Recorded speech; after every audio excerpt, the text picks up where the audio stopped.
Boa noite, estamos ao vivo. Boa noite, deputado federal Alexandre Padilha, que foi ministro da Saúde. Eu agradeço aí o senhor ter aceitado aí o convite para esse bate-papo. Boa noite, Paulo Gala, o superstar, economista superstar das redes sociais. Popstar. Hoje me chamaram de mestre dos magos, está piorando. Como é que é?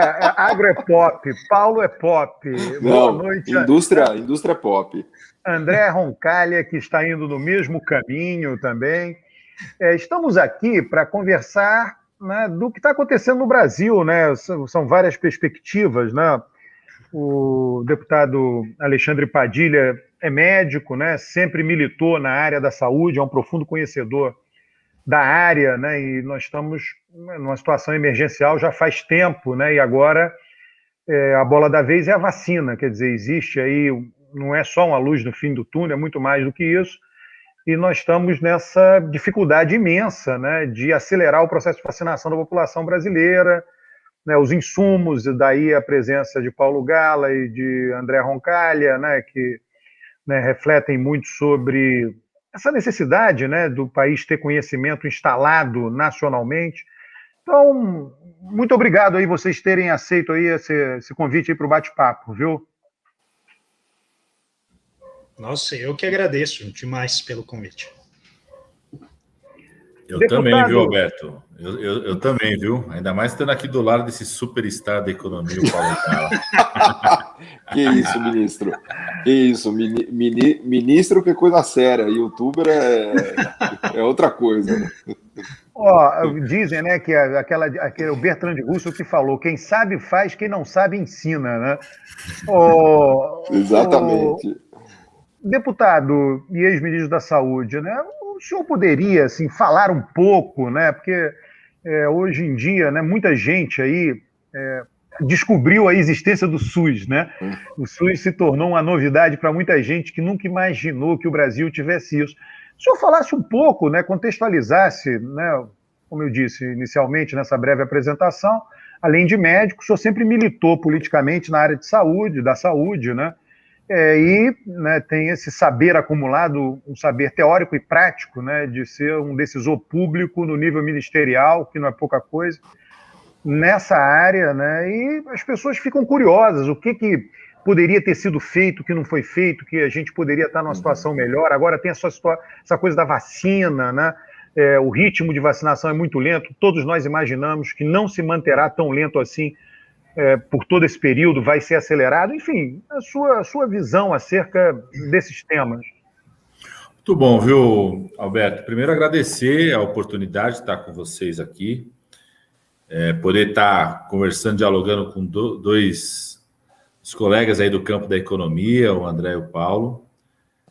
Eu sempre defendi uma tese, né, de que a saúde, né, o SUS sempre foi visto, né, por quem já olhava para o SUS, né, sempre foi visto como uma das principais políticas públicas de promoção da cidadania no país, de expansão da cidadania. Né. Eu sempre dizia que o SUS não era apenas, né, e o debate, o setor da saúde não era apenas a expansão da cidadania. Se fosse, só por isso já seria muito importante para um país, país com a dimensão do Brasil.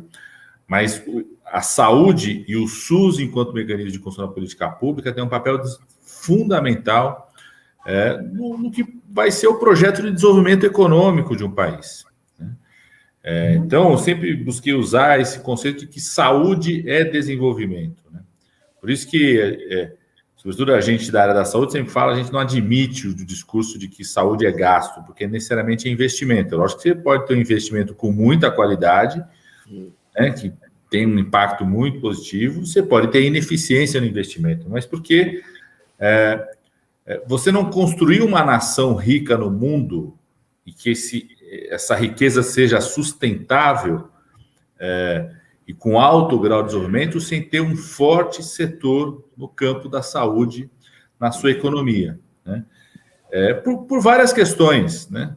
Uma delas, com muita força, tem a ver com esse diálogo da vacina, que a saúde, ela necessariamente, né, tem um grau de adensamento tecnológico, ou seja, de de demanda por tecnologia, de incorporação de tecnologia e conhecimento que movimenta o conjunto da economia, né?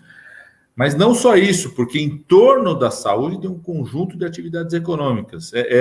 Uma coisa, Alberto, que eu sempre gosto de contar, né?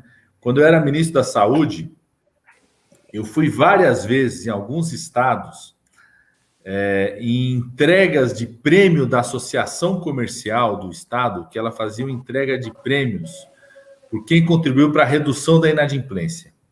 E, às vezes, o secretário municipal de saúde de uma pequena cidade era o premiado. Por quê? Porque a cada expansão da equipe de saúde da família, do agente comunitário de saúde, por exemplo, quando a gente fez o Mais Médicos, que foi médico para tudo quanto é canto no país, você girava a economia de uma outra forma. Primeiro que a presença do profissional de ensino superior, o enfermeiro, né? Você pega as pequenas cidades do país, os profissionais da área da saúde talvez sejam os profissionais, né, do mais alto, certamente estão no nível 1 da faixa de renda e muitas vezes são o mais alto dessa faixa de renda, né? Pelo volume e pelo nível de renda, por mais que a gente saiba, né? Sempre convivi com os colegas médicos ou equipe de enfermagem, o profissional de saúde reclamando, ganhamos muito pouco, e é verdade, deveriam ganhar muito mais, mas o pouco que ganham está numa faixa de renda muito superior ao conjunto da população brasileira. Então, acontecia de que a cada expansão de uma equipe de saúde da família, então uma cidade pequena e média que contratava mais agentes comunitários de saúde, mais enfermeiros, mais médicos para sua cidade, além de trazer, né, pessoas que tinham uma capacidade de consumo muito maior e puxavam outros setores da economia, fazia com que aquela família que gastava... Eu nunca esqueço do cara da Associação Comercial falando assim, aqui no interior do Ceará, a família tinha que vender o bode, todo mês tinha que vender o bode para pegar o dinheiro, para pegar o ônibus, para ir para a capital em Fortaleza para um atendimento médico. Quando veio o médico e pessoal da família, parou de vender o bode, ou se vendia, pagava a venda, pagava o comércio, começava a circular a economia, ou seja, né? Então, você tinha um investimento, a expansão do serviço de saúde gerava... Eu estou falando de algo muito simples, que é um conjunto de atividades econômicas em torno do acesso ao serviço de saúde, né?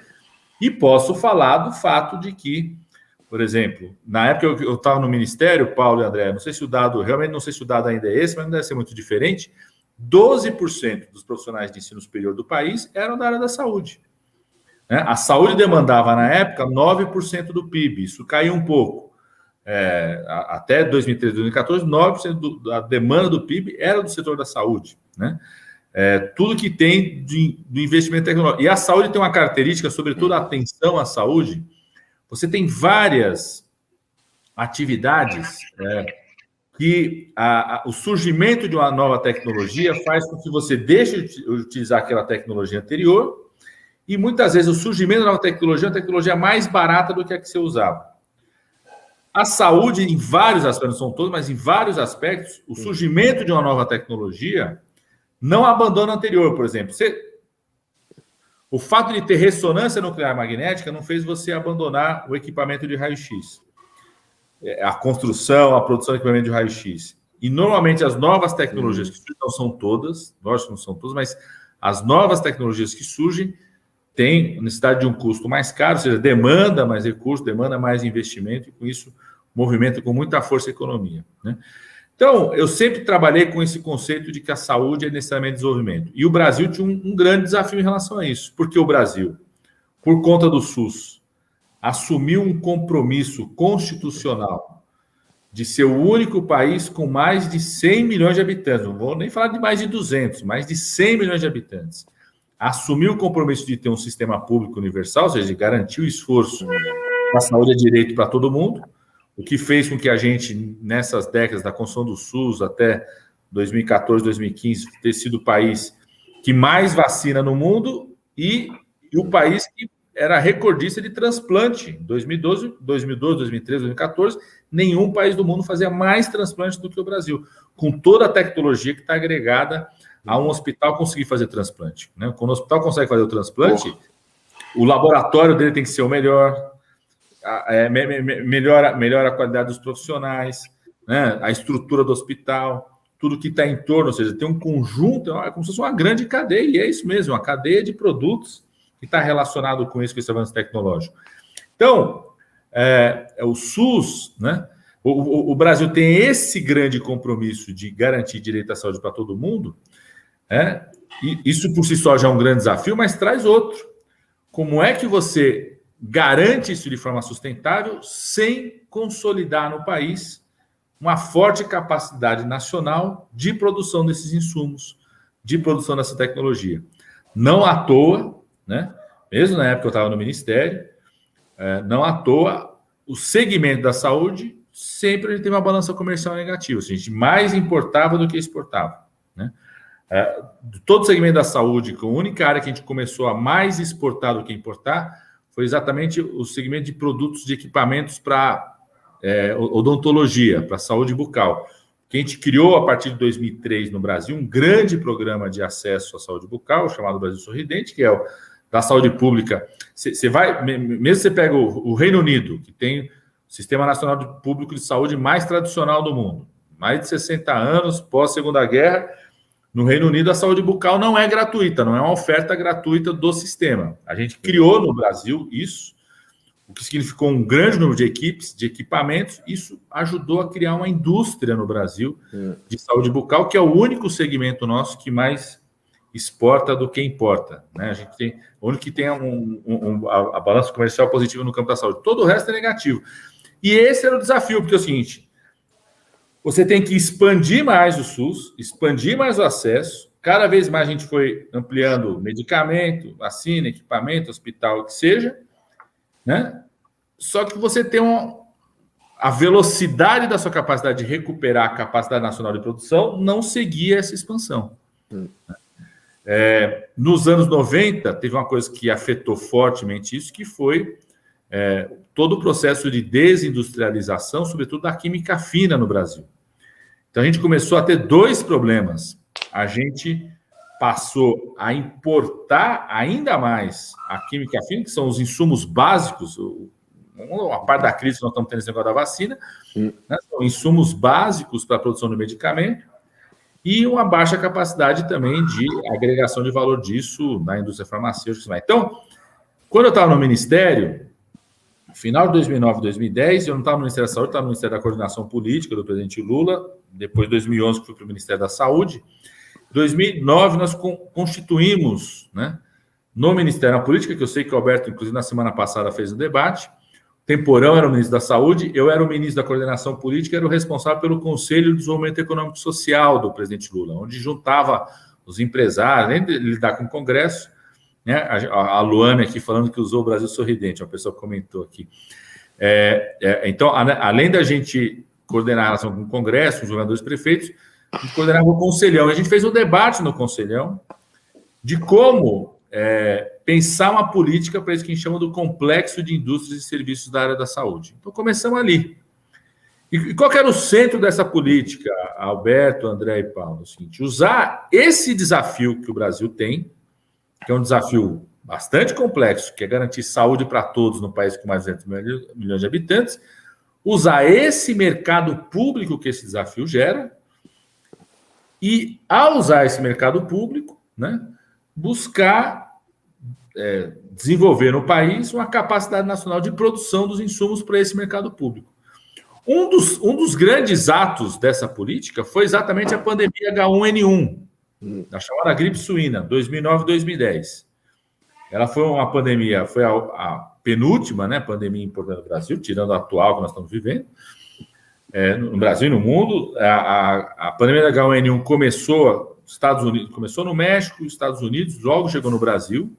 Ela começou quase no outono brasileiro, então chegou logo no Brasil. Então o Brasil teve bastante casos em 2009, um dos países que teve o maior número de mortes. Já tinha um medicamento naquele momento eficaz, diferente da situação da Covid-19, né? A gente tinha um medicamento que a gente conhecia, era eficaz, e era mais rápido adaptar a vacina naquele momento. Porque a gente já tinha vacina para os vírus da gripe, se precisava adaptar a vacina para aquela mutação que teve. Quem produzia a vacina dos vírus da gripe? O Instituto Butantan, na época, numa parceria com a Sanofi, com a empresa internacional francesa. O que a gente fez naquele momento enquanto Ministério da Saúde e coordenação política do governo, parceria eu e o ministro Temporão. A gente usou, né, o mercado público que o SUS ia criar ao comprar essa vacina e exigir todo um processo de transferência de tecnologia dessa empresa internacional francesa, ou seja, a gente incorporava a vacina dela no SUS, todo o nosso mercado público, desde que ela transferisse toda a tecnologia, um acordo de transferência de tecnologia para o Instituto Butantan.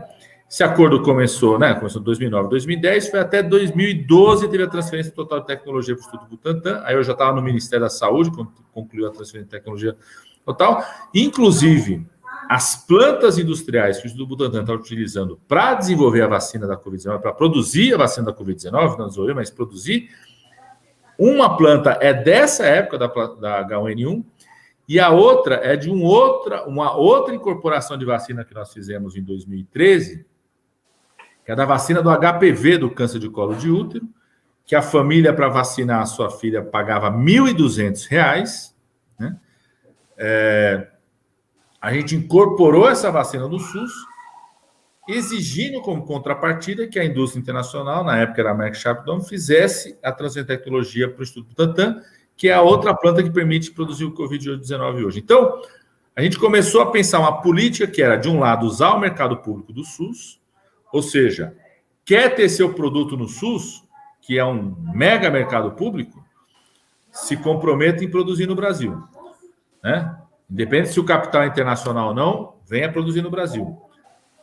Quando tem transferência de tecnologia, essa transferência e o registro do produto tinha que ser feito por um instituto público. Por que isso? Mesmo com parceria com o privado. Por que o instituto público? Porque se a empresa internacional resolvesse sair do Brasil ou fosse adquirida, vocês sabem, o mercado da indústria farmacêutica é aquisição o tempo todo. Fosse adquirida por qualquer uma outra internacional, ou mesmo a empresa nacional que estava aqui fosse adquirida por outra e resolvesse parar de produzir aquele produto, caísse fora, ela indo embora, o produto estava registrado no Instituto Público Brasileiro, não tinha como sair daqui. A vacina era do Butantan, o medicamento era da Fiocruz, da Tecpar no Paraná, e assim vários institutos públicos. E o grande apoio para essa política, além do mercado público, era instrumentos de crédito pelo BNDES, principalmente o BNDES, mas entrava o Banco do Brasil, entravam outros operadores de crédito, que a gente criou uma linha específica de crédito do BNDES para isso, né? Para medicamentos, e um comitê de discussão sobre isso, ou seja, a construção da política, dos projetos. Vamos postar o quê? O que é a prioridade agora? Era um comitê público feito pelo governo, o Ministério da Saúde, o Ministério da Economia, quem coordenava era o Ministério da Saúde, o Ministério do Desenvolvimento, Indústria e Comércio, tudo, os representantes dos vários segmentos, então, indústria farmacêutica, indústria de equipamentos, depois a gente montou para a indústria de serviços, que é uma grande questão, ou já era, a gente já percebeu isso na época de 2012, e hoje cresceu. Toda a parte de sistema de informação em torno da saúde é um mercado enorme para você produzir e desenvolver. Então, a lógica dessa política era essa. A pandemia, ela explicita essa necessidade, porque o que a pandemia traz? Ela escancara que o mundo não pode depender de um ou dois hubs de produção de insumos, de equipamentos da saúde. Ou seja, não foi só o Brasil, que tinha uma balança comercial extremamente negativa, que sofreu no começo da relação. Estamos falando da Europa, né? Estamos falando dos Estados Unidos. Então, a pandemia mostrou que a necessidade dos países, e não tenho dúvida nenhuma que tem uma decisão estratégica dos países, o Brasil deveria estar fazendo essa decisão estratégica, infelizmente não está, não faz, de aumentar a sua capacidade de produção nacional, tanto dos insumos, de alta tecnologia, do que a gente chamava do núcleo tecnológico. Então, a gente estava de olho, na transferência de tecnologia, o que a gente estava de olho, Alberto? No chamado núcleo tecnológico. Então, por exemplo, eu não queria necessariamente transferir toda a tecnologia da construção do respirador inteiro. Não, mas dos sensores, daquilo que está embutido, que é ventilação mecânica, não é de hoje. Eu, quando fazia residência no final dos anos 90, já era assim. Né? Há mais de 20 anos atrás, já não era só, não é só você enfiar dentro das pessoas, você explode o pulmão da pessoa desse jeito. Você tem um controle extremamente fino no monitoramento da ventilação mecânica, que é o núcleo tecnológico desse produto. Então, é isso que a gente queria incorporar a tecnologia disso na rádio. Você tem ideia, Alberto? Olha só uma coisa interessante. A gente, em 2011, a gente discutiu que a gente precisava fazer um plano de expansão de radioterapia no país, de renovação dos equipamentos que tinham e de compra de novos, para ter mais serviços de radioterapia para câncer, equipamento grande. Fizemos um levantamento, tem o Instituto Nacional do Câncer, que é um instituto do Rio de Janeiro, que já vinha acompanhando isso aí desde o final dos anos 90, então tinha um levantamento pronto, diagnóstico, mostrou, precisamos comprar quanto? 90. As pessoas olham assim, 90, isso aqui, né? Isso é nada. Eu falei assim, escuta, vamos levantar que país do mundo, né, comprou 90 equipamentos com um mês de uma vez só? Nenhum país. Foi a maior compra única de equipamentos de radioterapia que um país estava fazendo, ou que uma empresa estava fazendo, ou que uma rede de hospitais estava fazendo, né? Tanto que a gente fez o primeiro offset civil no Brasil, que foi o seguinte, vamos comprar, desde que se monte a indústria aqui, né? Então, o processo de contratação estava vinculado, duas indústrias no mundo, duas fábricas, duas indústrias produziam esse equipamento de radioterapia, só duas no mundo inteiro. Quem ganhasse era obrigada a instalar uma fábrica aqui, que foi instalada, que foi a Varian, depois vendida para cima, está no Brasil. Então, o Brasil passou a... Então, é você usar o mercado público, sobretudo naquilo que tem... Você tem que avançar no núcleo tecnológico, aquilo que puxa o conjunto da cadeia, é ali que é o maior desafio, e é ali onde o público tem que entrar, onde o BNDES tem que entrar, porque ali é decisivo, é uma decisão estratégica, puxa e trouxe a indústria para cá, além dos empregos, e assim vai. Então, a pandemia escancarou essa necessidade. Ou seja, os países... A pandemia é interessante, por isso, não sei se vocês sabem, existe um conceito chamado sindemia, né, que é um conceito que apareceu na pandemia do HIV/AIDS, e que muita gente está utilizando agora, que a ideia é o seguinte, que a pandemia ela tem um conjunto de relações econômicas, culturais, de valores sanitários também, que ultrapassa a questão da saúde sanitária e que tem expressões que dialogam com isso. Então, ela trouxe ela traz duas exigências que eu acho muito interessante do ponto de vista de decisões estratégicas do campo da saúde. Por um lado, pandemia é um evento global que, se você não tiver uma reação global, você não controla. Então, ela exige uma ação de cooperação internacional global, se você não controla. Ao mesmo tempo, ele escancarou o seguinte, se os países não aumentarem a sua capacidade nacional de produção, ele está ferrado numa pandemia como essa. Então, a pandemia da Covid-19 foi uma grande oportunidade para o governo federal, que infelizmente não desenvolveu, não vou nem entrar aqui nos aspectos sanitários aqui, de dar um grande impulso para o complexo de indústria e serviços da área da saúde, cuja política que eu falei aqui vinha sendo desmontada, ela começou a ser desmontada a partir de 2016, 2017. 2019 não teve nenhum outro projeto desse que eu estou falando, do projeto de desenvolvimento produtivo, que é você usar a incorporação de uma vacina, de um medicamento biológico para aumentar a capacidade de produção nacional. Era a grande oportunidade que o governo tinha, né? Tinha uma necessidade concreta, ou seja, de reconversão da indústria, de geração de emprego, um mercado enorme. Infelizmente, o governo não fez, não vou me estender aqui, desde o começo, em relação à seringa, em relação ao produto, avental. Imagina o que ele teria feito, né, se o governo chamasse ali. Era uma coisa para todo dia ele estar reunido com um segmento. O que você precisa para reconverter? O que é antecipação de compra? E tinha uma grande oportunidade em relação a fazer isso na vacina, Alberto. Assim, talvez a oportunidade única, Paulo e André. Por quê? Porque todo mundo queria vir testar e produzir sua vacina no Brasil. Por dois motivos. O Brasil estava no epicentro da pandemia, ainda está. Então, tem muito caso. Quanto mais caso tem num país, mais rápido você tem o resultado do impacto da vacina, então o seu tempo de estudo é mais curto. Né? Então, todo mundo queria vir, todo mundo.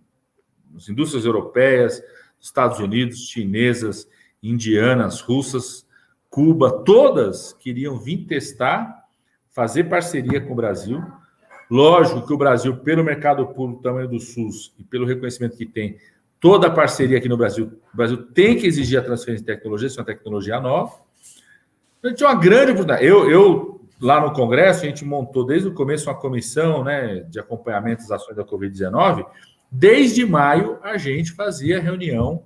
Toda semana na sessão tinha uma reunião. Então, em maio, a gente convocava a audiência pública, a gente com a Pfizer. A primeira foi a da Pfizer. Porque a da Pfizer... Não, me lembrei agora. A primeira foi da AstraZeneca. Porque era apontada pelo OMS como a vacina que estava no estágio mais avançado de poder vir para o mercado. Então, vamos chamar essa primeira. Fizemos uma reunião com ministérios, eles puseram todo o interesse, tanto é que virou a parceria com a Fundação Oswaldo Cruz. Depois do Butantan, depois a Sputnik russa, que inclusive hoje saiu divulgado no Lancet, que é uma das 5 maiores revistas médicas do mundo, um resultado fantástico de eficácia de 91%. Em junho, o embaixador da Rússia, Dr. Kirill, que é o diretor do Fundo Soberano Russo, junto com o TecPar, que é o Instituto Público do Paraná, como se fosse o Butantan do Paraná, o governo do Estado do Paraná, foram à comissão, convocamos o ministério lá, eles apresentando o interesse de fazer uma parceria, transferência de tecnologia, produção aqui no Brasil. O que precisa? O ministério precisa fazer a antecipação da compra, ou a programação da antecipação da compra. Ó, se der certo a vacina, eu antecipo determinado volume de compra, assim vai. Todas elas passaram, né? E o Brasil perdeu uma grande oportunidade e um grande erro. Por quê? O Brasil sabe e tem todas as condições para alcançar o que eu tenho chamado de uma meta de vacinação. Outro dia eu estava numa live dessa com a Luísa Trajano, Alberto, você tinha comentado? Sim, eu assisti uma parte dela. E ela falou assim, a partir dessa aí tem que ser a meta agosto. O que é? Que eu falava o seguinte, o Brasil tem todas as condições de... Começou a vacinação no final de janeiro, fevereiro, em 3 meses, vacinar 80 milhões de brasileiros, porque a gente já fez isso na H1N1, e a gente faz todo ano isso na vacina da gripe. 3 meses. Então, até o final do outono, vacinar 80 milhões de brasileiros, que são todos os grupos prioritários, de idoso até profissional de educação. Certo? E idoso, profissional de saúde dá mais ou menos 14 milhões, 22 milhões das comorbidades. Então, juntando tudo isso, até profissional de educação, profissional de limpeza, manutenção das cidades, dá mais ou menos 80 milhões de brasileiros. Fazer isso em 3 meses.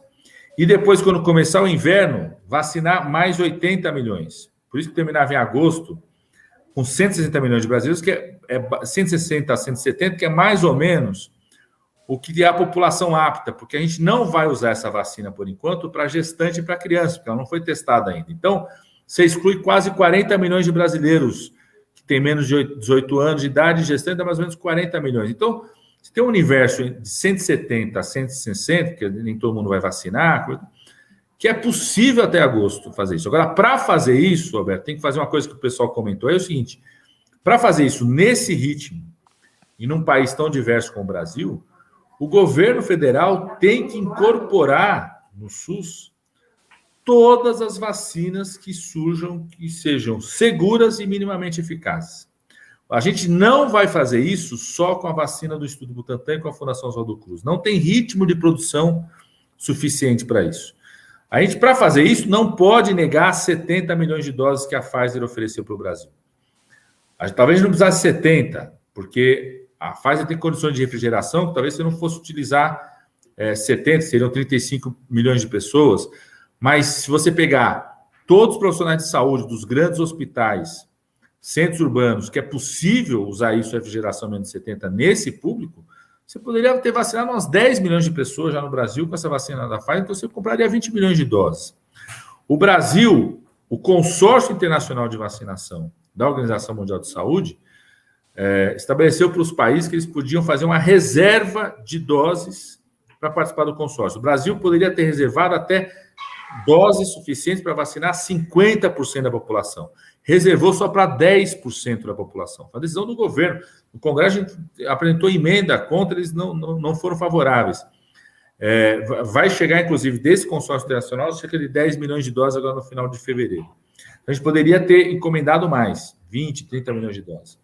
A Sputnik 5, saiu o resultado de eficácia hoje, já tem um acordo de quase 70 milhões de doses com o consórcio de governadores do Nordeste.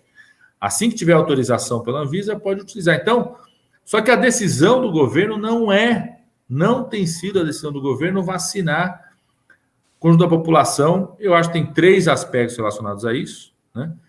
E aí são 3 aspectos extremamente políticos nesse sentido. Por que não são econômicos? Porque até o Guedes já reconheceu que ele sabe que é mais barato vacinar todo mundo do que ter que pagar auxílio emergencial para todo mundo. Ele já reconheceu isso e falou isso. Se tem um investimento que salva vidas e recupera a economia, é vacinar a população brasileira. Então tem 3 aspectos que eu acho que são políticos. Aí entra muito no campo da política aí do Roberto, que é, primeiro, Bolsonaro não quer incorporar tanta vacina, não quer vacinar rápido o povo, porque ele se utiliza disso para fazer o debate político do negacionismo o tempo todo, e com isso ele mobiliza um segmento da sociedade. Vamos lembrar que 2019, primeiro ano do governo Bolsonaro antes de começar a pandemia, já foi o primeiro ano neste século XXI que o Brasil não alcançou suas metas vacinais em crianças. Alguém viu aqui, antes de começar a pandemia, alguém viu o Bolsonaro alguma vez fazendo um pronunciamento à nação, falando, ó, vai começar a campanha de vacinação amanhã, leve suas crianças na escola? Nunca! Aquilo que todo presidente da República... Não teve, né, ministro? Não teve nenhuma campanha, né? Eu era ministro todo ano, pelo menos 3 vezes, tinha que entrar em rede nacional para fazer as campanhas de vacinação. Então, tem um componente político que ele é anti-vacina, dialoga com o segmento do negacionismo. Tem um outro componente político. Para fazer um plano de vacinação, como esse que eu falei, que o Brasil precisa, ele precisa fazer relação com a China, precisa fazer relação com a Rússia, que ele não quer, precisa chamar a Argentina e pedir os dados da incorporação emergencial que a Argentina fez da vacina Sputnik V, como é que o Brasil pode utilizar esses dados para acelerar o processo de incorporação aqui no Brasil, né? Então ele não quer dialogar, precisa fazer parceria com os governadores, porque ele não pode ter conflito com o governador para fazer uma vacinação na velocidade. E eu acho que tem um terceiro componente aí, Alberto, que eu desconfio cada vez mais disso, que Bolsonaro sabe que povo vacinado vai para a rua protestar. Ele sabe, por exemplo, se vacinar, as universidades voltam às aulas presenciais, as escolas secundaristas voltam às aulas presenciais. Muita gente que está batendo panela vai querer bater panela na rua, vai querer protestar. Então, acho que tem 3 componentes políticos que, infelizmente, estão fazendo algo que eu nunca imaginei, Paulo, André, que ia acontecer na minha vida, ver o Brasil estar na rabeira de um programa de vacinação. Se tem uma coisa... A pandemia trouxe vários desafios novos na área da saúde. Tem muito que a gente não sabia lidar, que a gente teve que aprender a lidar. Eu sou infectologista, minha formação é essa. Então, a gente teve que aprender manejo do paciente, que a gente foi aprender no meio da pandemia. No meio da pandemia, o que dava certo, o que dava errado. Fomos aprender com os estudos que vinham chegando, tudo. Agora, tem uma coisa que a gente sabe fazer, que a gente sempre soube fazer, vacinar. Se tem uma coisa que o SUS não precisa aprender, é vacinar. E, infelizmente, isso está interrompido pelo atual governo. Então, hoje virou uma demanda que também é um movimento político, né? A única coisa boa que eu gostei do discurso do Lira ontem, quando ele assumiu a presidência do Congresso, que no discurso dele ele falou assim, ó, temos que vacinar, né?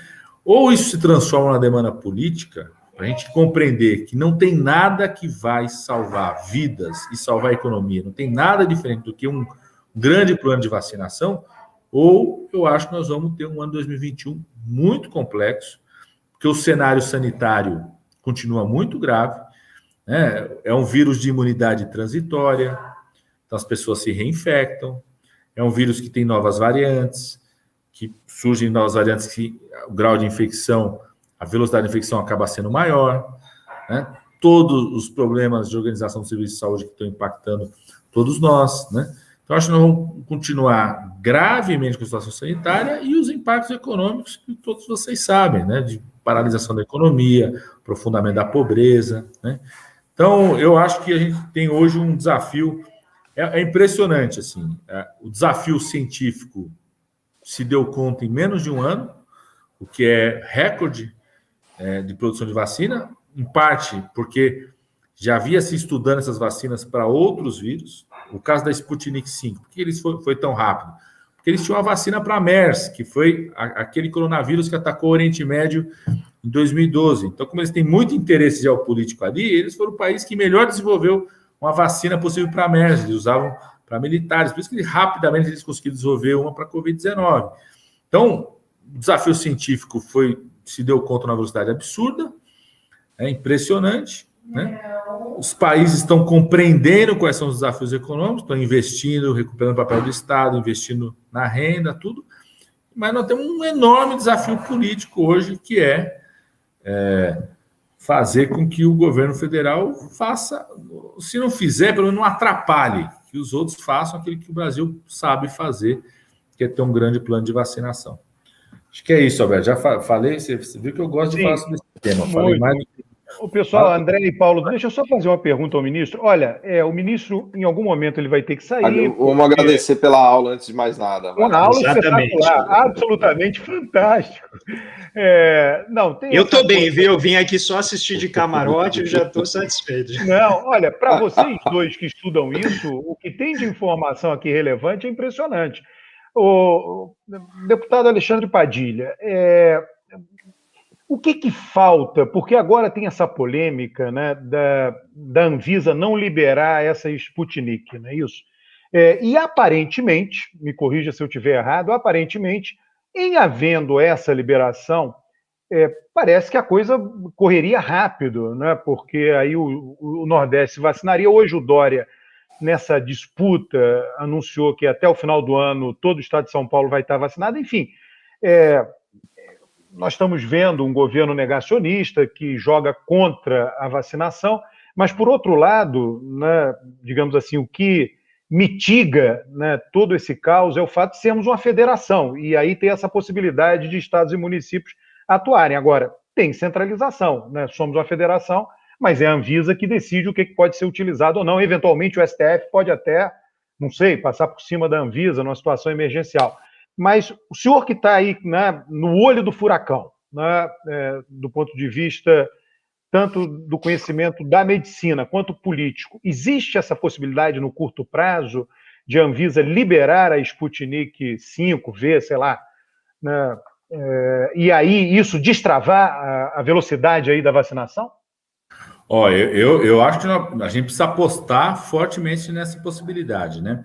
Primeiro, aí não só a Sputnik 5, mas também a Pfizer e a vacina Janssen, que é da Johnson, que saiu os dados de eficácia na semana passada. São 3 vacinas que têm já dados de eficácia bem interessantes. No caso da Pfizer e da Janssen, já foi ofertado para o governo brasileiro a possibilidade de compra. O Ministério da Saúde não assinou ainda. No caso da Sputnik 5, como eu falei, foi ofertado lá no ano passado. O Ministério da Saúde enrolou, os governadores do Nordeste compraram e, se autorizar, outros governadores vão comprar, não tenho dúvida nenhuma, com o preço do valor. Então, tem uma primeira coisa que é uma pressão sobre o governo para que ele faça os contratos daquilo que já tem eficácia comprovada, porque esse é um primeiro fator para a Anvisa ter uma postura mais ativa nisso também. E para a própria empresa, porque é o seguinte, o que a empresa pensa, tá certo? Ela só vai pedir autorização emergencial de uso no Brasil se você tiver garantia que o poder público vai comprar. Porque a autorização emergencial não te permite entrar no mercado privado. Então, se ela não tiver uma confirmação de antecipação de compra do poder público, ela vai vender em outros lugares, porque a demanda de compra de vacina está enorme, a Europa, todo mundo, né? Então, a primeira pressão é sobre o governo para que ele assuma esse compromisso. Nós estamos fazendo isso tudo. No Congresso, a gente aprovou uma medida provisória, agora está no Senado, tem até a semana que vem para votar, que obriga a ter um plano de vacinação para todos, obriga a meta de vacinação para toda a população, estabelece uma regra que a Anvisa tem, nisso que a gente aprovou, tem 5 dias para autorizar emergencialmente no Brasil, se for aprovado em 9 agências internacionais. No começo do ano passado, a gente tinha aprovado em 4 agências. Era Estados Unidos, Agência Europeia, China e Japão. Agora, no final do ano, a MP, a gente ampliou para 9, incluindo a Argentina, que é aqui do lado, onde, por exemplo, a Pfizer e a Sputnik já estão sendo usadas. Então, aprovando isso, a Anvisa tem 5 dias para obrigada a dar autorização, senão o STF pode obrigar a fazer tudo. Então, eu acho que nós estamos num momento positivo. Tinha uma resistência, que eu entendo por parte dos técnicos da Anvisa, e da comunidade acadêmica como um todo em relação à vacina da Sputnik V, porque não tinha uma publicação em uma revista conceituada, com qualidade, dos resultados da chamada fase 3 deles. Isso, de fato, foi uma decisão estratégica lá da Rússia, uma coisa que a gente não teria feito aqui no Brasil, que foi uma decisão estratégica de começar a vacinar, inclusive, o povo russo, mesmo sem a fase 3. Então, eles foram fazendo uma fase 3 meio... É igual entrou em campo sem treinar o time, tá certo? Foi e ver o que vai dar, né? Ao mesmo tempo, em paralelo, começaram a fazer os estudos de fase 3 e publicaram. Hoje tá a primeira grande publicação de estudo de fase 3. Então, isso acho que destrava, né? Então, aumenta a pressão sobre a Anvisa, a gente tem que cobrar uma postura mais ativa da Anvisa, destrava a possibilidade do reconhecimento dessa vacina aqui no Brasil. Então, isso é um passo importante. O outro é pressionar o governo federal a comprar, senão os governadores vão comprar, os prefeitos vão comprar. Por isso que eu acho que a gente tem que manter na pauta o tema vacina já, e não aceitar, Alberto, esse calendário que está sendo executado. Porque isso quer dizer, é possível o Brasil ter 160 milhões de pessoas vacinadas até agosto. Entendeu? É possível, é possível. Isso significa que se a gente vacinar todos os grupos prioritários antes do inverno chegar, pode ter um impacto fortíssimo na redução de pressão sobre os sistemas de saúde, no número de infecção de profissionais de saúde. Então, é possível fazer isso, né? Então, a gente precisa jogar força, tanto que o governo, né, tem a responsabilidade de incorporar essas 3 vacinas que têm eficácia já comprovada e que não estão incorporadas no Brasil, não tem autorização emergencial no Brasil, e uma outra pressão, que é o Brasil sair de 10%, nesse acordo com o Consórcio Internacional de Vacinas da OMS, sair da reserva de 10% da sua população e subir para 20%, para 30%, acho que não precisa 50% ali, com os outros a gente consegue dar conta. É que eu acho que, é que eu falei, por isso que tem uma questão política. O Bolsonaro trabalha com a lógica de ter um plano de vacinação que se estique ao longo de 2021, 2022. Em algum momento, ele segura para poder abrir para o mercado privado, né? Para você, em algum momento, ter uma pressão de alguns segmentos. Então vamos poder comprar vacina na clínica privada. Então tem um diálogo da parte dele com isso, e por isso eu acho que ele trava mesmo o plano de vacinação. Então tem uma questão política envolvida nisso. Mas o Brasil precisa, só tem um jeito da gente vacinar em tempo adequado, é incorporar mais de um tipo de vacina. Não só pelo volume de produção, mas também pelas características dessas vacinas. Por exemplo, a da Fiocruz, você pode dar a primeira dose e repetir 12 semanas depois. A do Butantan, não. No Butantan, o espaço entre a primeira e a segunda dose é mais curto. Então, você pode, como estratégia do seu plano, concentrar do Butantan num público que tem mais exposição, que você precisa de um grau de imunização mais rápido, os profissionais de saúde, idosos que se expõem mais, e vacinar com a da Fiocruz AstraZeneca quem tem menor exposição, e com isso você consegue dar a primeira dose para um número maior de pessoas. Então, você está protegendo mais as pessoas.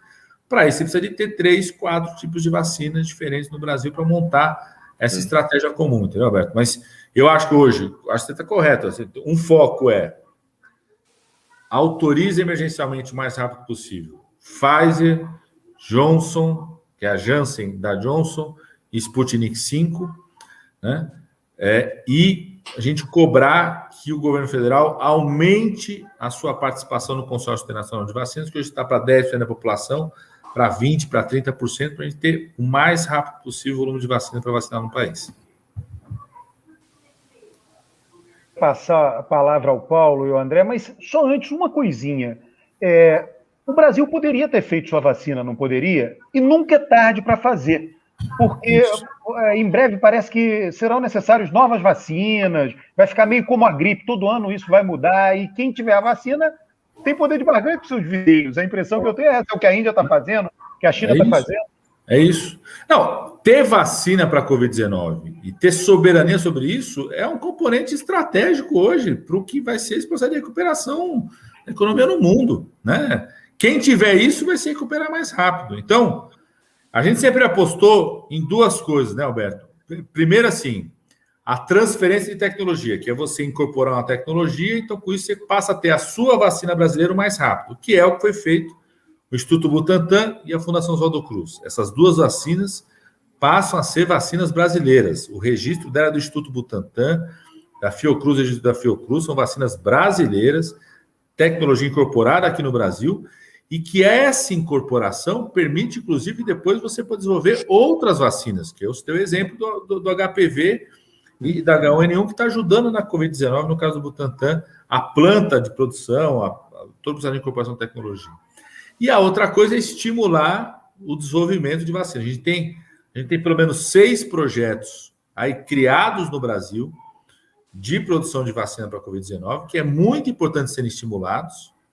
Precisa ter investimento nisso, porque elas podem compor, como você falou, a oferta de vacinas para o nosso Plano Nacional de Imunização, e elas podem ter algumas questões técnicas, metodológicas, que podem servir para agregar valor a algumas vacinas para a Covid-19.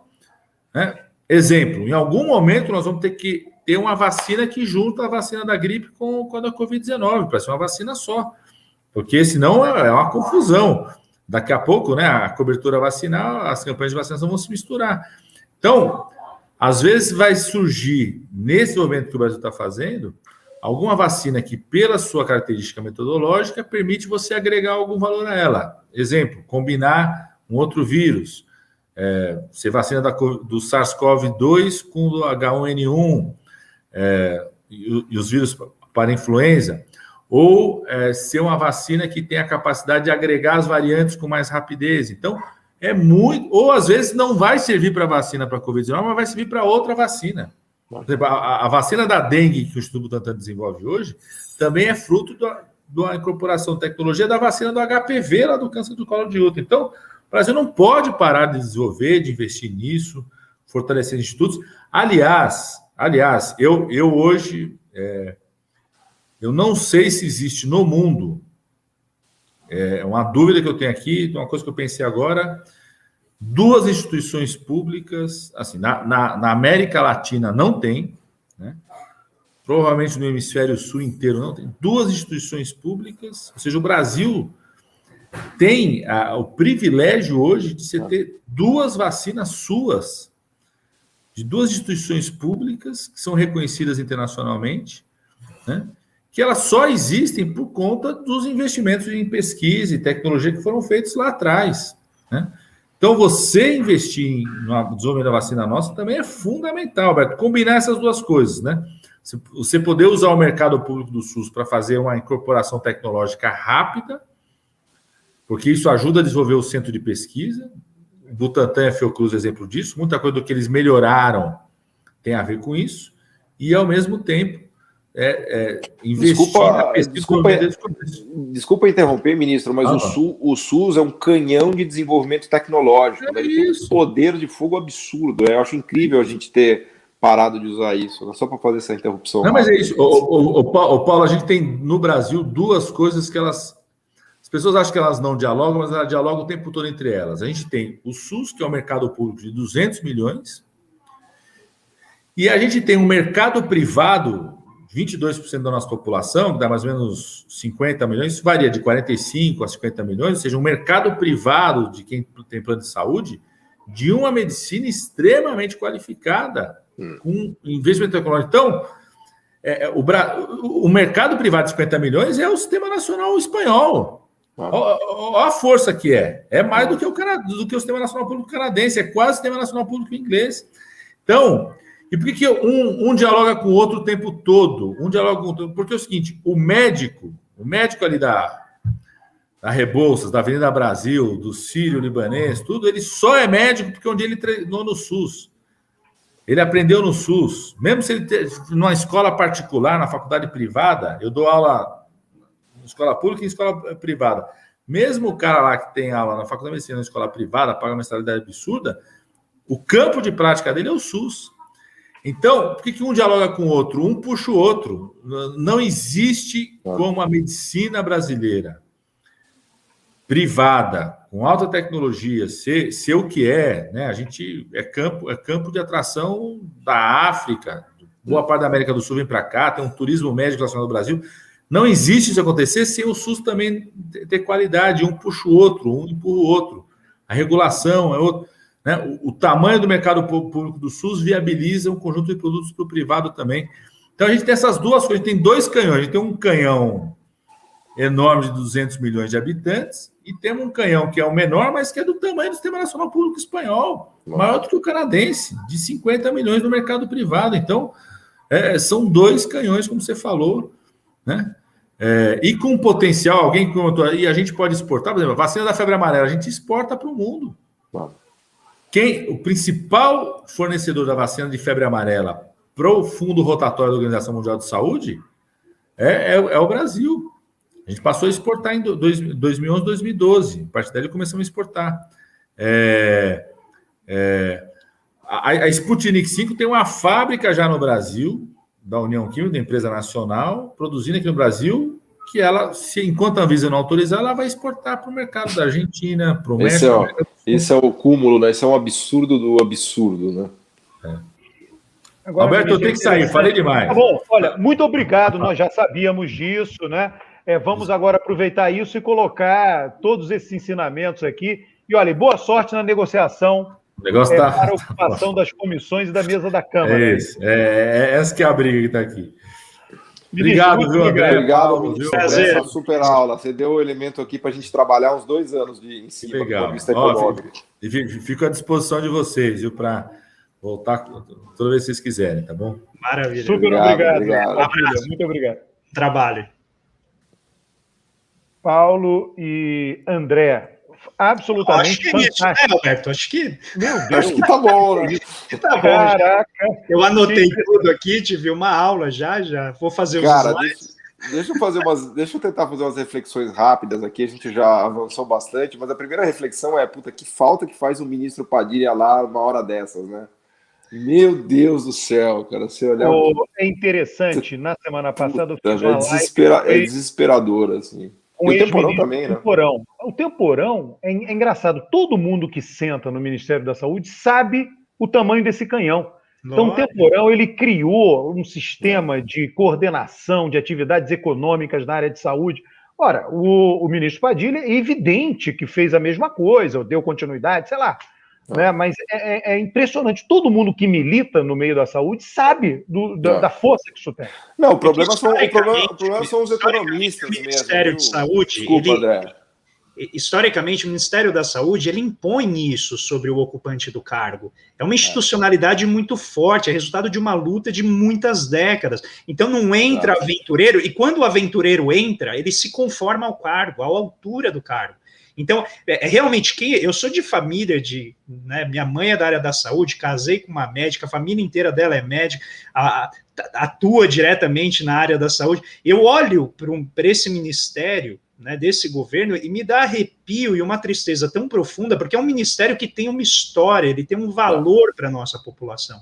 Então, a gente ouvindo... É um pilar da sociedade brasileira. Né? A gente ouve o Padilha falando aqui, você fala, não, volta, eu sei que é o governo Bolsonaro, mas volta lá para pelo menos ajudar um pouco essa situação. Mas eu queria tentar fazer umas reflexões aqui do ponto de vista econômico, né, com todos esses elementos que ele deu para a gente. E a primeira delas é em relação à indústria. Eu acho que a pandemia, essa discussão, ela é bem útil, né, para nos mostrar, a gente fala muito disso lá no nosso livro, André, no nosso curso também, que é o seguinte, indústria é conhecimento. As pessoas se esquecem, por exemplo, que saúde é indústria.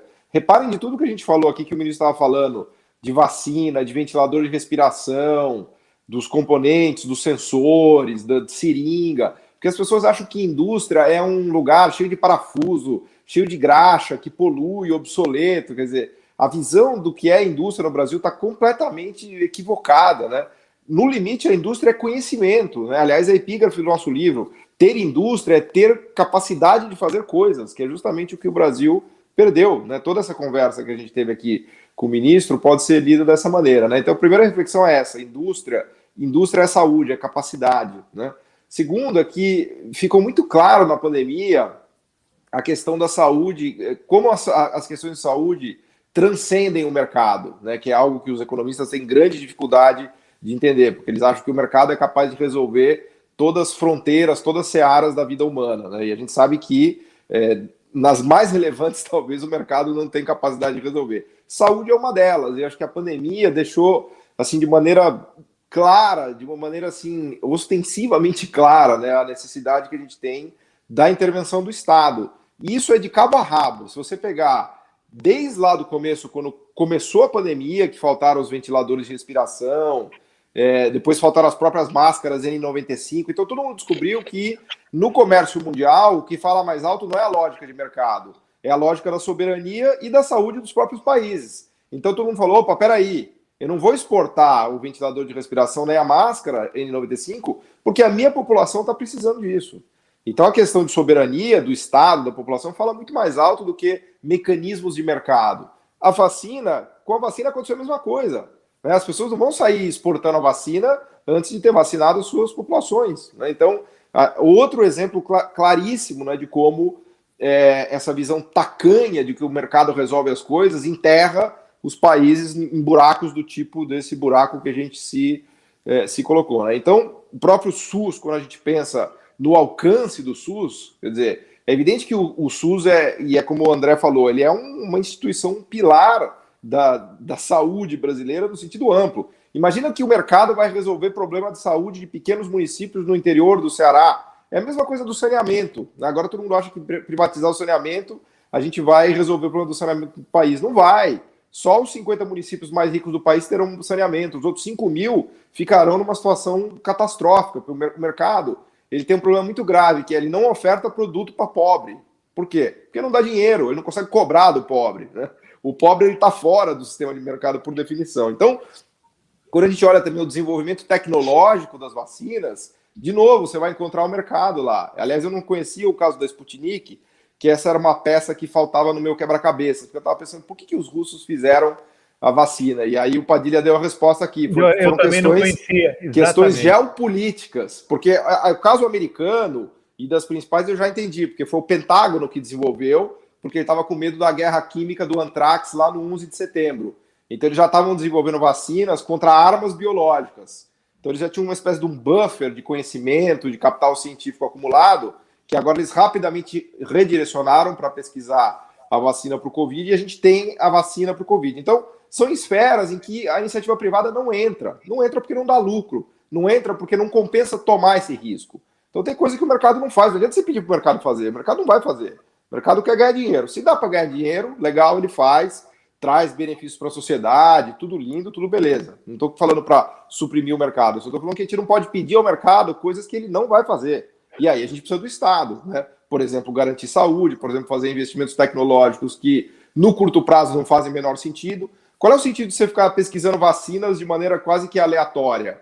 Qual a empresa que vai gastar dinheiro para ficar pesquisando vacinas just in case?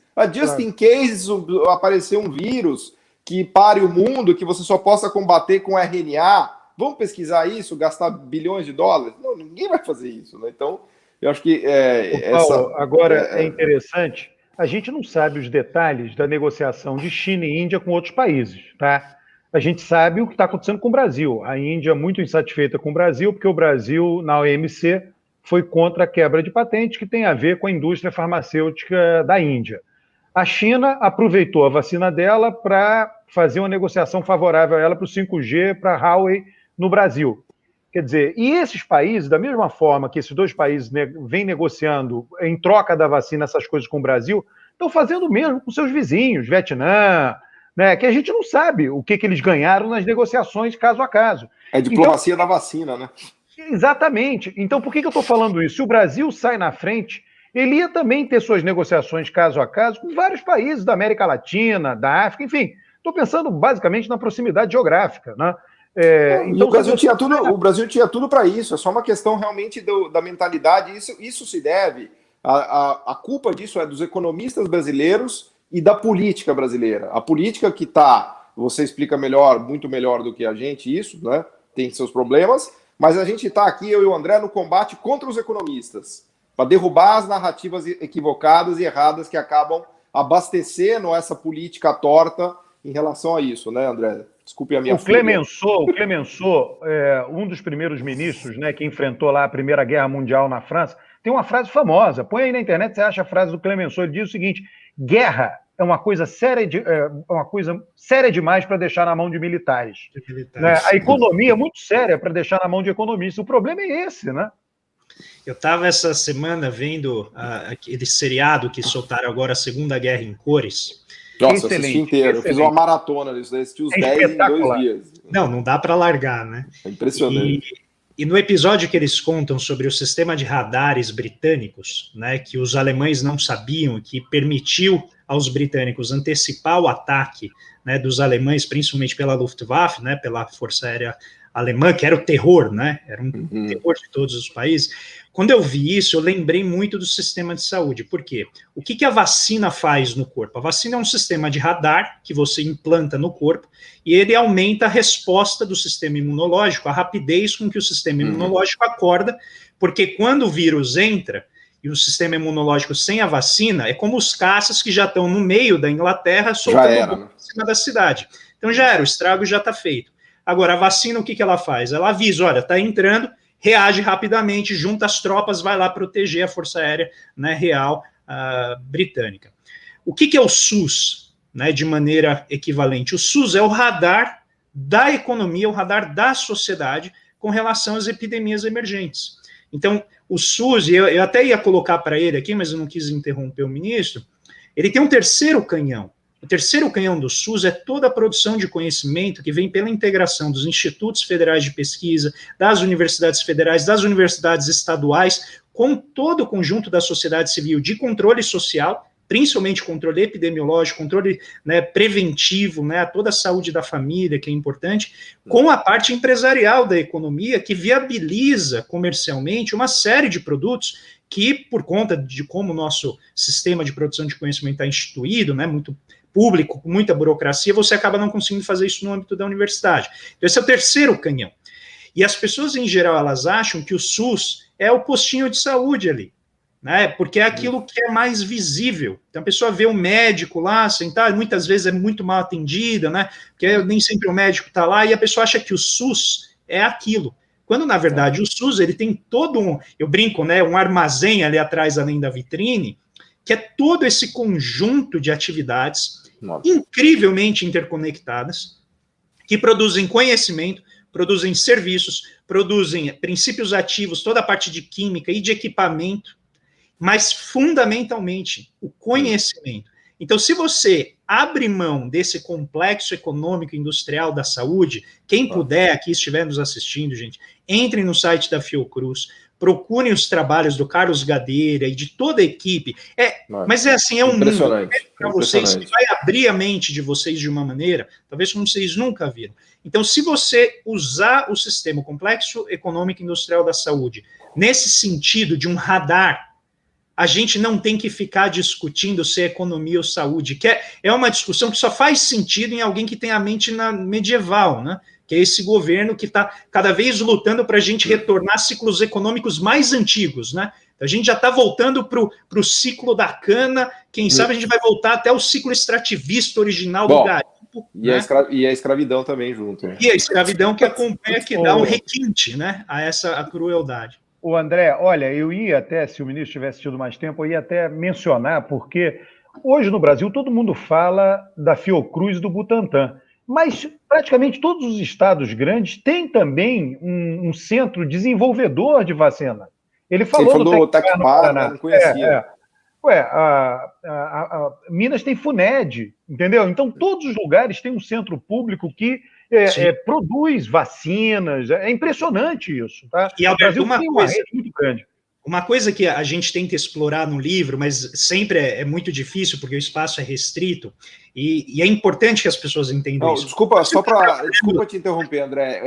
Só para falar o livro, tá? Brasil, uma economia que não aprende, que eu escrevi junto com o André Roncalha, porque a gente está falando do livro aqui, né? A gente já está careca de saber, né? Inclusive, o Alberto participou com a gente lá da campanha, em várias lives para fazer o crowdfunding. É até bom mostrar aqui para os ouvintes do Alberto que está aqui o livro, foi impresso, tudo certinho, né? Mas enfim, desculpa. Não, eu só queria colocar... Tem propaganda, está certíssimo. Que quando a gente está falando de pesquisa básica, e é importante que as pessoas entendam, a gente está falando um nível tão abstrato que às vezes você sair de uma vacina para MERS e ir para uma vacina, por exemplo, que é a corona, né, para o coronavírus, o esforço adicional não é tão grande. Parem para pensar, uma vacina normalmente demora de 5 a 10 anos para ser desenvolvida, em alguns casos até 20, até você fazer todos os testes. A gente desenvolveu uma vacina num esforço coletivo global, que articulou inúmeras instituições e governos em menos de um ano. Ou seja, isso é conhecimento acumulado, exato, num nível muito abstrato. Da humanidade, né? Da humanidade. E a gente André, consegue produzir isso rapidamente. E é importante nessa coisa de desenvolver em um ano, né? A parte mais cara é o teste, a fase 3, né? Fase 3 é muito complicada, é caríssima. E aí o setor público entrou pesado para fazer a fase 3 dos testes. Foi o que aconteceu. Nas outras vacinas, isso... Por que o setor público entrou? Para fazer a economia voltar a funcionar. Né? Entendeu? Claro. Foi por isso. Né? Mas o Brasil teve um poder de barganha grande nessa, no caso de ser, assim, vamos dizer, hospedar esses testes, porque a gente já tem uma longa tradição, um longo conhecimento acumulado em fazer testes pelo SUS. Então, porque é algo que o Carlos Gadelha sempre coloca, se você não produz, você não sabe nem comprar de fora. Porque você não sabe o que você precisa, você não sabe como articular a importação dentro do seu sistema, você não sabe como usar o teste, você não sabe como desenvolver a vacina, você não sabe como articular fornecedor, né, com a ponta. Então, não é algo trivial, assim, né, que a gente compra um negócio, joga lá no Butantan e 3 cientistas produzem milhões de doses. Tem todo um conjunto né, de investimento. Cara, e assim, é triste, porque eu diria que talvez nenhum país no mundo emergente tivesse uma condição tão privilegiada como o Brasil para já ter feito a vacina, já ter vacinado, já tá na linha de frente, na liderança de vacinação. Porque, claro, tem o caso da Índia, que também é um caso interessante para comentar aqui, que ela brigou com as multinacionais há 15 anos atrás e resolveu seguir por conta própria, e por isso ela não respeitou patentes, chutou o balde, porque as multinacionais foram lá para produzir de maneira barata e deu tudo errado, e o governo indiano falou, não, para com essa bagunça, agora a gente vai desenvolver a nossa própria indústria farmacêutica, e eles voaram. Mas, tirando a Índia e, obviamente, a China, o Brasil certamente é um país de fronteira tecnológica de vacinas do mundo, que o ministro estava falando. Então, o caso do Covid, ele é revoltante para quem é brasileiro em todas as esferas que você puder imaginar. Né? Você tem um governo negacionista na pandemia do Covid, você não consigo imaginar um cenário pior do que esse, mas na questão da saúde e da vacina é muito revoltante, porque se tem algum lugar que o Brasil poderia ter lições a dar para o mundo, é na vacina. Ou seja, já era para a gente ter vacinado 20, 30 milhões de brasileiros nessa altura do campeonato. É o que o André falou. A gente tem um capital tecnológico de conhecimento de vacina que é invejável, né? Você sabe que esse ano, por conta da pandemia, não vai ter carnaval, nem o carnaval real, nem o feriado, né? Mas mesmo assim, a gente vai deixar muitas coisas para depois do carnaval, não tem problema, porque isso, o carnaval está na nossa cabeça. Tem uma live que eu estou organizando que é para depois do carnaval. Eu vou chamar aqui 2 ou 3 cientistas que sequenciaram o RNA do coronavírus. E eles vão falar, aonde nós chegamos, o que faltaria para ter a nossa vacina. Porque, olha, de novo, né, pelo que a gente conversou, Paulo e André, pelo que nós conversamos com o ministro e o que nós estamos conversando aqui entre nós agora, né, não é tarde para fazer uma vacina. Né? Claro. Ela vai servir para outras coisas, a gente sabe disso. Claro. Né? Porque o que estão dizendo por aí, né? Os cientistas aí, os virologistas, biólogos, estão dizendo que o coronavírus vai se tornar uma gripe. Ele vai ficar, ele veio para ficar. Exatamente. Não, o vírus, né, o SARS-CoV-2, a gente já conhece ele, né, a estrutura dele, não é nova. Né, a gente, pelo menos, já se fala hoje que ele possivelmente causou uma série de doenças no passado, só que a gente não tinha identificado. Um outro ponto que eu queria adicionar aqui, que eu acho que é fundamental para a gente falar da indústria 4.0, que é exatamente nessa linha, o que o Brasil pode fazer dentro desse contexto de reerguimento aí da nação, reerguimento da nossa economia, de uma maneira mais produtiva, de uma maneira que seja menos passiva, né, do ponto de vista do comércio internacional, tem exatamente a ver com algo que a gente produz loucamente aqui dentro, que é dados. A gente tem 212 milhões de pessoas, a gente produz dados que a gente não sabe usar. E aqui eu vou citar alguém insuspeito, né, de qualquer progressismo, que é o Marcos Lisboa, e ele diz assim, é algo constrangedor a quantidade de dados que a gente produz e a gente não estuda e não analisa. Mas eu vou levar um passo além. A gente acabou de ter o vazamento de dados de 223 milhões de CPFs, com todas as informações das pessoas, né, dados de imposto de renda, tudo que você pode imaginar sobre a vida da pessoa que o governo tem controle. Sabe onde que vai parar esses dados? Na mão de grandes processadoras de informação, com inteligência artificial, com capacidade de tratamento de Big Data, lá no hemisfério norte. E a gente não está incorporando isso aqui no Brasil, e essa é uma área que a gente tem alguma competência já formada aqui dentro. A gente tem grandes institutos na área de tecnologia da informação, de matemática, em que a gente poderia entrar. Aí você pergunta, o que isso tem a ver com medicina, o que isso tem a ver com saúde pública? Absolutamente tudo. Uma pergunta que eu não sei se foi o Yuri que fez, que é como que a gente pode, por exemplo, mapear a formação, né, uma grade de vacinas por região. Big Data, análise desses dados, permitiria fazer isso. Você direcionar o esforço não apenas para os problemas já existentes, mas para as epidemias que são emergentes. Os infectologistas, epidemiologistas, dizem que a Amazônia, gente, é um potão de vírus. As mutações, a mutação brasileira, se eu não me engano, foi lá que aconteceu. Bom, isso daí não à toa que você está falando, tem tudo a ver com Manaus, né? Manaus, exatamente. Então, e aí o último ponto que eu ia colocar, que as pessoas também parecem esquecer, eu um dia vou escrever para o Carlos Gadeira para falar que tem um limite lá no esquema dele do Complexo Industrial da Saúde, que tem a ver com infraestrutura. Grande parte das pestilências, né, dessas doenças, que elas acabam se disseminando com muita rapidez, tem a ver com falta de saneamento, com falta de infraestrutura. Então, um gasto importante de saúde é o gasto que está lá do ministro Tarcísio Freitas, né, fazendo estrada, mas que também é na área de saneamento, que é também na área, né, de tudo que está associado a condições básicas de saneamento. Esse é um dos melhores gastos de saúde que você faz, é a infraestrutura, porque ele é preventivo automaticamente. Pessoal, eu acho que é isso, né? Vocês gostariam de falar mais alguma coisa? A turma aí que está nos assistindo quer também descansar, tomar uma aguinha, que daqui a pouco tem Big Brother. Não, Alberto, esse ano está causando, hein? Está causando esse ano. Ontem gerou mais discussão do que a eleição da Câmara. Não, eu queria te agradecer só, pô. Eu não, para mim, para você também não. Mas eu não assisto aí, não perco tempo. Eu também não assisto, não, mas nas redes sociais todo mundo fala, né? Então, exatamente. Acaba tendo informação. Mas não, te agradecer, pô, baita aula do ministro, muito legal aí pra gente que pensa da perspectiva econômica, tem muito pano pra manga, né? Muita reflexão do que a gente já vem fazendo e inspirando outros também, né, André? Então, pô, show de bola. Agradeço demais, Roberto, sempre gosto de vir aqui, já é a segunda vez que eu venho, é um debate, assim, de altíssimo nível, fiquei realmente lisonjeado de estar aqui na mesa com o Padilha, que eu admiro muito, né, gostei muito da gestão dele, acho que muita coisa que a gente tinha de bom que depois do golpe acabou morrendo, ele foi certamente um dos ministros importantes em tocar, então realmente foi fantástico, eu agradeço demais e parabéns. André, a gente tem que ser parcimonioso nos convites, é só por isso que você não vem mais, porque senão vão dizer, pô, tem jogo combinado ali. Ele tá valorizando o passe. Valorizando o passe, não pode virar arroz de festa. Ô, Paulo, mas eu agradeço vocês aí terem aceito, viu, Paulo? Viu, André? Super legal, viu? Valeu.